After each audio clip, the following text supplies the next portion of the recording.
My area of expertise is with leadership coaching and with small business coaching. Leadership has to do with helping the leader of an organization. It could be a director, it could be a manager, it could be an owner, helping them to move away from the day-to-day operations of the business and helping them to work on the business, the people, the marketing, the money. Developing their ability to lead people is one of the things that I really enjoy doing.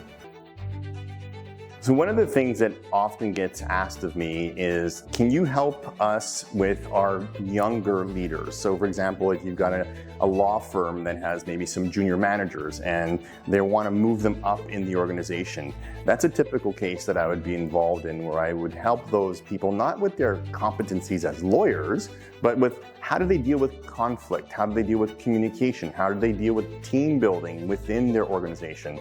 Those are the types of skills that I can help to transfer to these managers. My background in business started with my father. I'm a third-generation entrepreneur, actually, and when starting his business here in Montreal, I was exposed to it all the time and, working on the weekends with him, et cetera, I learned firsthand about the challenges of business and what it's like. And as I got older, I said, I don't want to do that. I don't want to be self-employed. I don't want to be an entrepreneur. But the bug got into me and I became an entrepreneur as time went on. And I've owned businesses and I've sold businesses.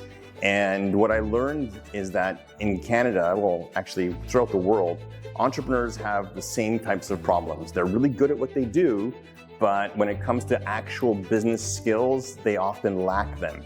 And I saw my father struggle with that. I saw the long hours that he had to work, some of the struggles he had with finances, and I said, wow, there's got to be a better way. And that's when I discovered coaching later on in my career. The favorite part of coaching for me is helping people grow. When I see people move up the scale, get better at what they're doing, have better success in their business, more time, more freedom, more money, these are the kinds of things that make me happy when I see my clients grow. One of the things I try to encourage my clients to do is to understand that there's no such thing as life balance. It's always an ebb and flow. And to always try to have fun in whatever they're doing. So if they're relaxing on vacation, have fun doing that. When they're at work, have fun doing that. Try to be in the moment and get the most of your experience. That's the thing that I think is the paramount for anybody's activities.